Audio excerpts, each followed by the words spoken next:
बादल भैया दरवाजा खोलें।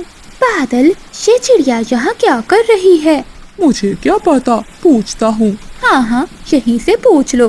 दरवाजा मत खोलना वरना सीधा अंदर ही आ जाएगी। हाँ मानो बहन, बताओ क्या काम है। बादल भैया, मैंने आपको अपने घर के बारे में बताया था ना कि वो बहुत कमजोर है। अब वो तेज बारिश और तूफान से टूट गया है। बादल भैया, मेरे अंडे भी होने वाले हैं। आप प्लीज मुझे अपने घर में आने दें। सुन लो बादल, अगर इस समय उस चिड़िया को अपने घर में आने दिया तो वो यहीं अंडे दे देगी और फिर जब तक अंडों से बच्चे बाहर नहीं आएंगे वो यहाँ से हिलेगी नहीं। कोई बहाना बना दो, मगर इस चिड़िया को मैं अपने घर में नहीं आने दूंगी। हाँ बिजली, मानो बहन, मैं तुम्हें घर में आ तो लेने देता, लेकिन क्या करूँ, बिजली का सारा मायका मेरे घर में आया हुआ है। मैंने पहले ही उन्हें बहुत मुश्किल से संभाला हुआ है। अब मैं तुम्हें यहाँ कैसे रखूँगा। तुम ऐसा करो कि आज किसी और पक्षी के घर चली जाओ। चिड़िया कव्वे की बात सुनकर बहुत उदास होती है और वो सीधी बंटी कबूतर के घर चली जाती है। कबूतर के दरवाजे पर दस्तक देती है। कबूतर भी दरवाजा खोल देता है। मानो बहन, तुम इस समय यहाँ, क्या हुआ। कबूतर भैया, मैं बहुत मुश्किल पे हूँ, आप मेरी मदद करो। मेरे अंडे भी होने वाले हैं। मेरा घर बारिश से टूट गया है। आप मुझे अपने घर में आने दें। चिड़िया बहन, तुम तो जानती हो कि मेरा घर कितना छोटा है। इसमें हमारा गुजारा बहुत मुश्किल से होता है। आज तो मेरी पत्नी अपने मायके गई हुई है। तुम आज की रात यहाँ रह लो और सुबह होते ही यहाँ से चली जाना। चिड़िया करती भी तो क्या करती, उसे तो अपने ऊपर एक छत चाहिए थी। वो तुरंत बोलती है, आपका बहुत बहुत धन्यवाद कबूतर भैया, मैं सुबह होते ही यहाँ से चली जाऊंगी। और फिर मानो चिड़िया कबूतर के घर में चली जाती है। वो बहुत भीग चुकी थी। घर सच में किसी नेमत से कम नहीं होता। और फिर रात हो जाती है। बाहर बारिश अभी तक हो रही थी और फिर चिड़िया और कबूतर भी सो जाते हैं। अगली सुबह मानो चिड़िया 2 अंडे दे देती है। अब मैं क्या करूं? अपने अंडों को लेकर कहाँ जाऊं? बारिश भी रुकने का नाम नहीं ले रही।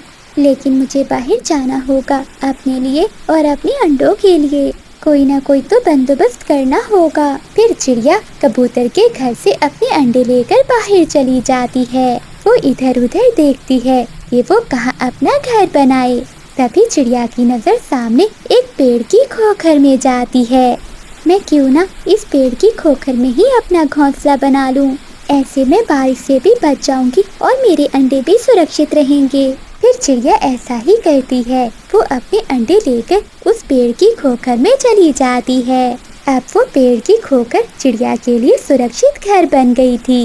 लेकिन बारिश तो अभी तक भी हो रही थी। उस बारिश के कारण कौवों का घर भी टूट जाता है और उन्हें अब समझ में नहीं आ रहा था कि वो कहाँ जाएं। बिजली, ये सब हमें उस पाप की सजा मिल रही है जो हमने चिड़िया के साथ किया। वो कितनी बेबस थी जब वो हमसे मदद मांगने आई थी, परंतु हमने उसकी एक ना सुनी। जब बादल कौवा अपनी पत्नी बिजली से ऐसे बातें कर रहा था तो पास चिड़िया अपनी खोखर में ये सारी बातें सुन रही थी। बादल भैया, आप बिजली बहन को लेकर यहाँ आ जाइए। देखिए ये खोखर कितनी सुरक्षित है। फिर वो दोनों उस पेड़ की खोखर में चले जाते हैं। हमें माफ कर दो चिड़िया बहन, बादल को मदद ना करने के लिए मैंने ही कहा था। बिजली बहन, आपको माफी मांगने की कोई जरूरत नहीं। जो भी होता है अच्छे के लिए ही होता है। इस तरह वो दोनों पति पत्नी चिड़िया से बहुत शर्मिंदा थे। जंगल में तेज हवाएं चल रही थी और बारिश भी शुरू होने वाली थी। अपने तिनकों के घोंसले में बैठी हुई मानो चिड़िया भी बारिश को लेकर बहुत चिंतित थी। बादल तो बढ़ते ही जा रहे हैं। हमें अपना घर सुरक्षित बना लेना चाहिए। क्या पता कि किस समय बारिश शुरू हो जाए। ऐसा करती हूँ कि चीकू भैया के पास जाती हूँ और हम सब दोस्त मिलकर अपने लिए एक सुरक्षित घर बना लेते हैं। फिर चिड़िया चीकू तोते की ओर जाती है। चिड़िया बहन, मैं और कबूतर आपकी तरफ ही आ रहे थे। अब जल्दी से चलो, अपने लिए एक सुरक्षित घर बनाने के लिए मजबूत लकड़ियाँ ले आते हैं। फिर वो तीनों दोस्त जंगल से मजबूत और सूखी लकड़ियाँ लेने चले जाते हैं। कबूतर और तोते भैया, हम लकड़ियाँ इकट्ठी करके यहाँ पर लाते हैं और फिर उनकी गठरी बनाकर ले जाएंगे। चिड़िया बहन, मुझे लकड़ियों की अच्छे से पहचान नहीं है कि कौन सी लकड़ी मजबूत होती है और कौन सी कमजोर, लेकिन मैं फिर भी चाहता हूँ। ऐसे वो तीनों दोस्त अपने अपने काम में लग जाते हैं। उसी जंगल में एक बादल कौवा और बिजली कौवी भी रहते थे। वो दोनों पति पत्नी थे जो एक नंबर के आलसी और कामचोर थे। पति जी, तुम भी जाओ और जंगल से सूखी और मजबूत लकड़ियाँ ढूंढ लाओ। जंगल के सभी पक्षी अपने अपने घर सुरक्षित बनाने के लिए लगे हुए हैं और हम हैं कि इस टूटे हुए तिनकों के घोंसले में बैठे हुए हैं। मुझे बादल कहते हैं बादल। बिजली, मैं लकड़ियाँ काट कर नहीं बल्कि दूसरे पक्षियों की लकड़ियाँ चुरा कर लाऊंगा। वो कैसे बादल जी?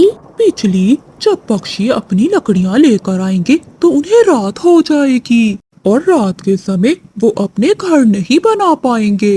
मैं रात को उनकी सारी लकड़ियाँ चुरा लाऊंगा। बताओ कैसा रहा मेरा आइडिया? एकदम मस्त बादल जी। तो फिर चलो झरने पर जाकर थोड़ी देर आराम करते हैं। ऐसे वो पति पत्नी बारिश की तैयारी करने की बजाय झरने पर जाकर सो जाते हैं। चिड़िया, कबूतर और तोता सारा दिन काम करते हैं और वो सारा दिन मेहनत करने के बाद शाम को अपनी सूखी लकड़ियाँ इकट्ठी कर लेते हैं। ये क्या चीकू भैया, आपकी लकड़ियाँ तो बहुत कमजोर हैं। इन लकड़ियों से बनाया हुआ घर तो बारिश में जरा भी नहीं टिकेगा। मानो बहन, मैंने आपको पहले भी बताया था कि मुझे सूखी लकड़ियों की पहचान नहीं है। मानो बहन, हम एक काम करते हैं कि ये कमजोर लकड़ियाँ भी ले जाते हैं। जब बारिश में ठंड ज्यादा होगी तो ये कमजोर लकड़ियाँ जलाने के काम आएंगी। हाँ बंटी भैया, ये ठीक है, हम ये कमजोर लकड़ियाँ भी ले जाते हैं। फिर वो सब लकड़ियाँ लेकर अपने अपने घरों को वापस लौट जाते हैं। चिड़िया बहन, ये मजबूत लकड़ियाँ मैं अपने पास रख लेता हूँ और ये कमजोर लकड़ियाँ आप अपने साथ ले जाएं और इन्हें अपने पेड़ के पास रख लेना। हम अपना घर सुबह ही बनाएंगे। फिर वो तीनों ऐसा ही करते हैं। चिड़िया वो कमजोर लकड़ियाँ लाकर अपने पेड़ के नीचे रख देती है और फिर अपने घोंसले में जाकर सो जाती है। रात भी हो जाती है। बिजली, उठो बिजली, चिड़िया सो गई होगी। तुम यहीं बैठो, मैं अभी जाकर चिड़िया की लकड़ियाँ चुरा कर लाता हूँ। अच्छा बादल जी, जरा ध्यान से जाना। फिर बादल कौवा अपने घर से निकल जाता है। चिड़िया अपने घोंसले में आराम से सो रही थी और बादल कौवा पेड़ के नीचे से लकड़ियाँ उठाकर वहाँ से भाग जाता है। वो ये नहीं जानता था कि ये लकड़ियाँ तो बहुत कमजोर हैं। दूसरे दिन जब चिड़िया उठकर देखती है तो पेड़ के नीचे वो लकड़ियाँ नहीं थी। अरे, ये लकड़ियाँ कौन ले गया? चलो खैर, वो लकड़ियाँ मेरे किसी काम की नहीं थी। वो तो बहुत कमजोर और टूटी हुई थी। फिर मानो चिड़िया कबूतर और तोते के पास जाती है और वो तीनों मिलकर अपने लिए एक सुरक्षित घर बनाने में लग जाते हैं। दूसरी ओर बादल कौवा और बिजली कौवी भी चिड़िया की चुराई हुई कमजोर लकड़ियों से अपना घर बना लेते हैं। बादल जी, हमारा घर तो कितना सुंदर बन गया है। फिर चिड़िया, कबूतर और तोता भी अपना घर बना लेते हैं। शाम होते ही आसमान पर गहरे बादल छा जाते हैं और तेज बारिश शुरू हो जाती है। वो तीनों दोस्त चिड़िया, तोता और कबूतर अपने सुरक्षित घर में बैठे खिचड़ी खा रहे थे। कौवा और कभी भी अपने घर में बैठे हुए थे। देखा बिजली, मैंने कितनी आसानी से चिड़िया की लकड़ियाँ चुरा ली। और देखो अब हम कैसे इस सुरक्षित घर में बैठे हुए हैं। बादल ने अभी इतना कहा ही था कि उनका घर नीचे गिरकर टूट जाता है। वो बहुत मुश्किल से अपनी जान बचाकर बाहर निकलते हैं। ये क्या हुआ बादल जी, हमारा घर तो पहली बारिश में ही टूट गया। ये कैसी लकड़ियाँ लाए थे तुम? बिजली, शायद ये लकड़ियाँ खराब थी। लगता है अब तो हमें बारिश में ही रहना पड़ेगा। ऐसे वो पति पत्नी तेज बारिश में ही बैठे रहते हैं और उन्हें अपने किए की सजा मिल जाती है। बादल कौवे के घर बंटी कबूतर बिजली कौवी का रिश्ता लेकर आता है। कबूतर, दहेज की हमें कोई जरूरत नहीं, लेकिन दुल्हन सुंदर होनी चाहिए मेरे बेटे की। सुंदर, बहुत सुंदर है वो कवि। ये देखिए, मैं उसकी तस्वीर भी लाया हूँ। बादल कौवा तो बिजली कवि की तस्वीर देखकर ही मर जाता है। माँ, मुझे मंजूर है। मैं शादी करूँगा तो इसी कवि से ही करूँगा। इससे सुंदर पत्नी मुझे कहीं से भी नहीं मिलेगी।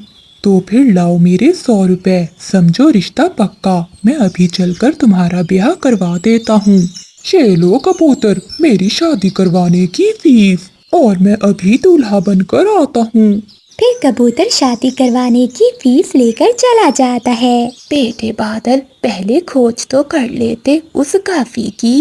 माँ जी, वो बिजली कवि कितनी सुंदर है, मुझे और क्या चाहिए। बस आप मुझे मेरे पिता की शादी वाली पगड़ी दे दें और मैं जल्दी से ब्याह कर ले आऊँ अपनी सुंदर पत्नी को।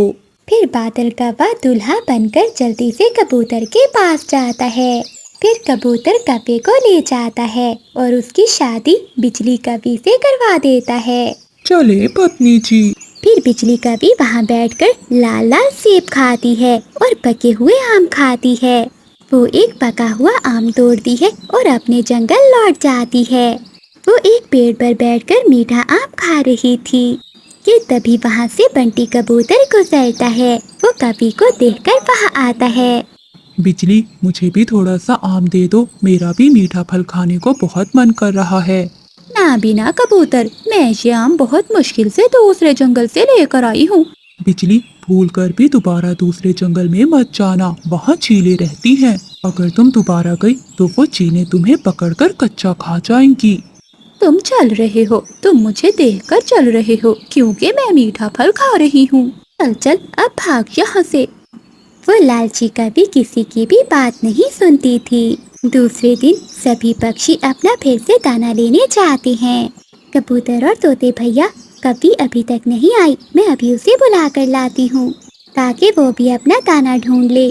चिड़िया बहन, वो तो आजकल मीठे फल खाती है, वो दाना लेने नहीं जाएगी। लेकिन चीकू भैया, वो हमारी दोस्त है, मैं उसे लेने जाऊंगी, आगे उसकी मर्जी।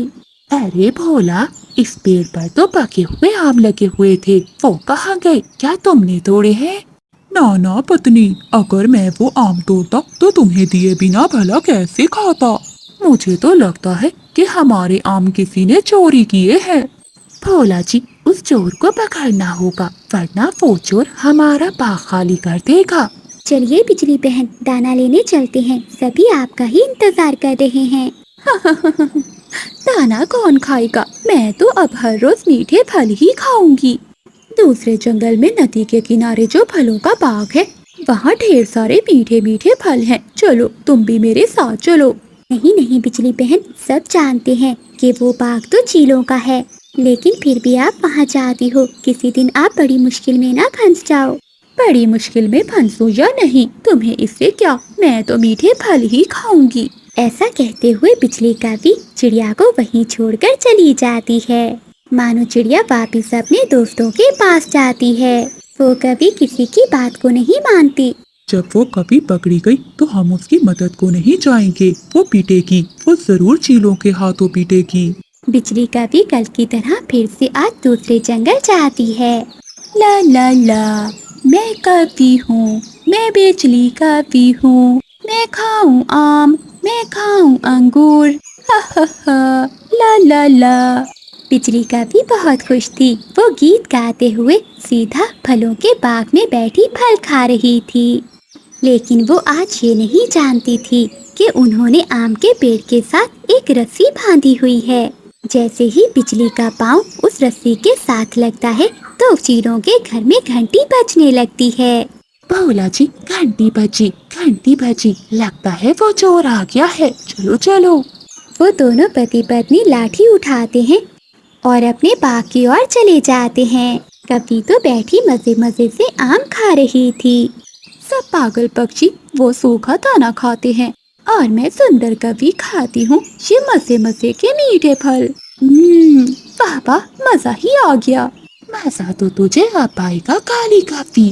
चाचा चील दी, मैं तो बस देख रही थी कि आम पका हुआ है कि नहीं। फिर वो चीलें बिजली कवि को मारने लगती हैं और मार मार कर उसकी पूंछ तोड़ देती हैं। बहुत मुश्किल से बिजली कभी अपनी जान बचाकर भागती है और अपने जंगल पहुंच जाती है। रुको रुको बिजली का भी, तुम्हारी पूंछ कहाँ है? कबूतर भैया, चीले, मेरे पीछे चीले लगी हुई है, मुझे अपने घर में छुपा लो। फिर कबूतर अपने घर का दरवाजा खोलता है और बिजली कभी उसके घर में छुप जाती है। कबूतर कबूतर, यहाँ कोई कभी आई है, उसने हमारे बाग से मीठे फल चुराए हैं। नहीं नहीं चील दी, यहाँ तो कोई काफी नहीं है, ये तो मेरा घर है। फिर चीले वहाँ से चली जाती हैं और बिजली कभी डरती डरती बाहर निकलती है। कबूतर भैया, तुम्हारा बहुत बहुत धन्यवाद मेरी जान बचाने के लिए। बिजली, क्या कल फिर मीठे आम खाने जाओगी? नहीं नहीं कबूतर भैया, अपने जंगल का सूखा दाना ही खा लूंगी। मैं पेड़ों के पत्ते खा लूंगी, लेकिन भूल के भी कभी वहाँ दोबारा नहीं जाऊंगी। फिर बिजली कभी वहाँ से उड़ती है और अपने घर में चली जाती है। अगली सुबह सभी पक्षी कभी को लेने आते हैं। कभी बहन जल्दी बाहर आओ, दाना लेने जाना है। बिजली अपने घर से बाहर आती है। कभी बहन स्वादिष्ट मीठे फल तो खा लिए, लेकिन आप अपनी पूंछ गवा बैठी हैं। चलो चले दोस्तों दाना लेने। फिर वो सभी दोस्त दाना लेने चले जाते हैं।